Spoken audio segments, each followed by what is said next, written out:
Gara-gara temannya Bu Tejo yang bilang begini, Bu Tejo, fitnah kuwi yo luwih kejam timbangane pembunuhan. gue jadi terinspirasi untuk buat video ini. Tapi emang benar gak sih kalau fitnah itu lebih kejam daripada pembunuhan? Yuk kita bahas sama-sama.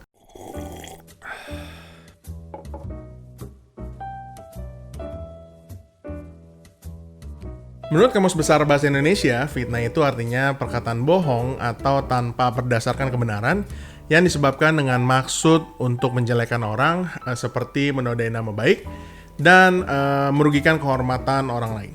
Pencemaran nama baik dan atau fitnah adalah dua hal yang berbeda. Pencemaran nama baik diatur dalam pasal 310 KUHP, sementara fitnah diatur dalam pasal 311 KUHP, dan keduanya menjadi dasar historis lahirnya Undang-Undang ITE, khususnya pasal 27 ayat 3. Pasal 310 mengatakan seperti ini: barang siapa sengaja menyerang kehormatan atau nama baik seseorang dengan menuduhkan sesuatu hal yang maksudnya terang supaya hal itu diketahui oleh umum, diancam karena pencemaran dengan pidana penjara paling lama 9 bulan. Jika hal itu dilakukan dengan tulisan atau gambaran yang disiarkan, dipertunjukkan atau ditempelkan di muka umum, maka diancam karena pencemaran tertulis dengan pidana penjara paling lama 1 tahun. Sementara pasal 311 mengatakan bahwa jika yang melakukan kejahatan pencemaran atau pencemaran tertulis diperbolehkan untuk membuktikan apa yang dituduhkannya itu benar, tetapi tidak membuktikannya dan tuduhan dilakukan bertentangan dengan apa yang diketahui, maka diancam melakukan fitnah dengan pidana penjara paling lama 4 tahun. Sementara dalam Undang-Undang ITE pasal 27 ayat 3 tertulis seperti ini: setiap orang dengan sengaja dan tanpa hak mendistribusikan dan atau mentransmisikan dan atau membuat dapat diaksesnya informasi elektronik dan atau dokumen elektronik yang memiliki muatan penghinaan dan atau pencemaran nama baik, dihukum pidana paling lama 4 tahun dan atau denda paling banyak 750 juta rupiah. Contoh kasus yang paling relevan dalam pembahasan ini adalah terkait dengan kasusnya Jering. Seberapapun kalian tidak suka dengan Jering, mungkin kalian sepakat sama gue kalau penangkapan Jering sangat lebay. Lagian Jering mana mungkin sih melarikan diri? Selain gampang dikenali karena tatonya yang banyak, Jering kan gak punya surat jalan sakti kayak kasus sebelah. Mumpung lagi membahas tentang Jering, gue mau bahas sedikit tentang penahanan Jering dan pasal yang disangkakan kepada Jering. Terkait dengan penahanan, secara umum diatur dalam Undang-Undang Nomor 8 Tahun 1981 tentang Kitab Undang-Undang Hukum Acara Pidana atau biasa dikenal dengan KUHP. Syarat-syarat penahanan secara tersirat dapat dilakukan jika memenuhi dua syarat yang tercantum dalam KUHP, yaitu syarat objektif dan syarat subjektif. Syarat subjektif di pasal 21 ayat 1 itu berbunyi seperti ini: perintah penahanan atau penangkapan lanjutan dilakukan terhadap seorang tersangka atau terdakwa yang diduga keras melakukan tindak pidana berdasarkan bukti yang cukup dalam hal adanya keadaan yang menimbulkan kekhawatiran bahwa tersangka atau terdakwa akan melarikan diri, merusak atau menghilangkan barang bukti, dan atau mengulangi tindak pidana. Sementara syarat objektif itu adanya tindak pidana yang diancam dengan pidana penjara paling lama 5 tahun atau lebih, dan beberapa tindak pidana yang khusus seperti pembunuhan, penggelapan, dan beberapa pasal lainnya. Lo bisa baca sendiri dalam KUHP. Nah, permasalahannya di sini, jika syarat objektif untuk dilakukannya penahanan secara jelas dapat diukur, yaitu tindak pidana yang diancam dengan pidana penjara paling lama 5 tahun atau lebih dan beberapa tindak pidana khusus lainnya, tidak demikian dengan syarat subjektif. Penegak hukum selain advokat, yaitu polisi, jaksa, dan hakim, memiliki kewenangan absolut untuk menilai seseorang tersangka atau terdakwa, apakah tersangka atau terdakwa akan melarikan diri, merusak atau menghilangkan barang bukti, dan atau mengulangi tindak pidana. Gua kasih perbandingan ya. Contoh kasus yang mirip-mirip adalah Mustafa Nahra, bukan Mundut Mustafa ya. Aktivis media sosial dan mantan caleg partai politik ini menjadi tersangka dengan dijerat dengan pasal 14 ayat 1 dan 2 Undang-Undang Nomor 1 Tahun 46 dan pasal 28 ayat 2 Undang-Undang Nomor 19 Tahun 2016 tentang ITE. Ancaman hukumannya di atas 5 tahun.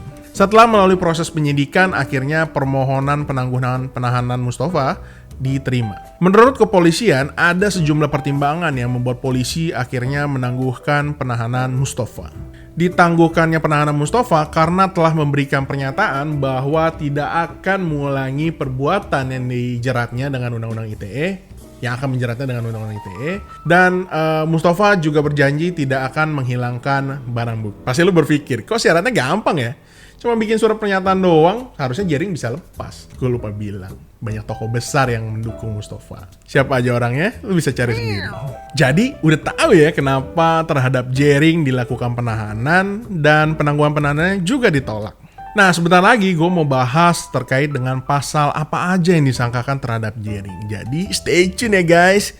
Jangan lupa di like dan subscribe videonya.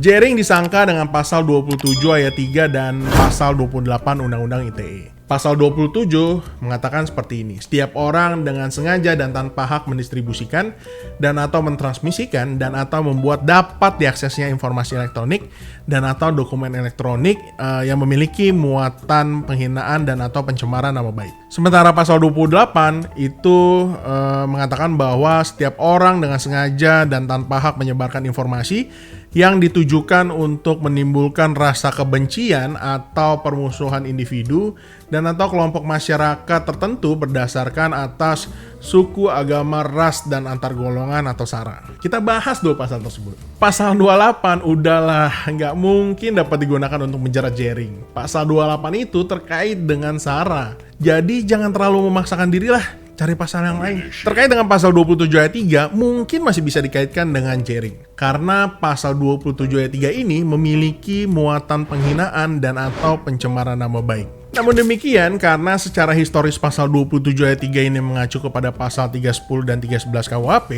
objek pencemaran nama baik haruslah individu perseorangan, bukan badan hukum, institusi atau perkumpulan atau asosiasi atau apapun namanya, seperti Ikatan Dokter Indonesia. Namun demikian, dalam beberapa literatur dan pendapat para ahli, selain individu perseorangan tetap dapat menjadi objek dari pencemaran nama baik. Contohnya dalam kasus Prita misalnya. Tapi terpenuhnya atau tidak unsur-unsur terhadap pasal yang disangkakan kepada Jering harus dilakukan proses penyidikan. Jadi, suka tidak suka, mau tidak mau, kita harus tunggu hasil penyidikan kepolisian. Apakah kasus ini akan dihentikan di tahapan penyidikan atau akan terus sampai ke pengadilan? Paling tidak, menurut gue, Jering dikabulin lah permohonan penangguhan penahanannya. Kalau beli Jering ditakutkan merusak atau menghilangkan barang bukti, kan barang buktinya udah disita juga. Kalau ditakutkan mengulangi tindak pidana atau melarikan diri, kan bisa bikin surat pernyataan kayak Mustafa. Lagian, Jering mana bisa sih melarikan diri? Kan suratnya nggak ada. Oh, tadi udah ngomong ya. Setelah membahas tentang Jering, lalu terkait dengan topik utama, apakah fitnah lebih kejam daripada pembunuhan? Pembunuhan diatur dalam bab 19 KUHP mengenai kejahatan terhadap nyawa. Pasal yang biasa lebih dikenal terkait dengan pembunuhan terdapat dalam pasal 338 dan 340. Pasal 338 mengatur mengenai pembunuhan saja. Sedangkan pasal 340 mengatur mengenai pembunuhan yang terencana atau pembunuhan dengan rencana. Pasal 338 mengatakan bahwa barang siapa dengan sengaja merampas nyawa orang lain diancam karena pembunuhan dengan pidana penjara paling lama 15 tahun. Sementara pasal 340 tentang pembunuhan berencana mengatakan bahwa barang siapa dengan sengaja dan dengan rencana terlebih dahulu merampas nyawa orang lain diancam karena pembunuhan dengan rencana dengan pidana mati atau pidana seumur hidup atau selama-lamanya paling lama 20 tahun. Nah, jadi sekarang kalian tahu kan bahwa fitnah itu nggak lebih kejam daripada pembunuhan. Masa Jering dibilang lebih kejam daripada pembunuhan? Lagian, emang Jering fitnah. Kalau lu suka videonya, jangan lupa like dan jangan lupa juga untuk subscribe dan share video ini supaya nggak ketinggalan video-video gue selanjutnya. Sampai ketemu lagi, bye! Seluruh informasi dan data disediakan di sini adalah bersifat umum dan disediakan untuk tujuan pendidikan dan informasi saja. Dengan demikian tidak dapat dianggap sebagai suatu nasihat hukum. Jika Anda membutuhkan jasa penasihat hukum, dapat menghubungi penasihat hukum terdekat di sekitar Anda.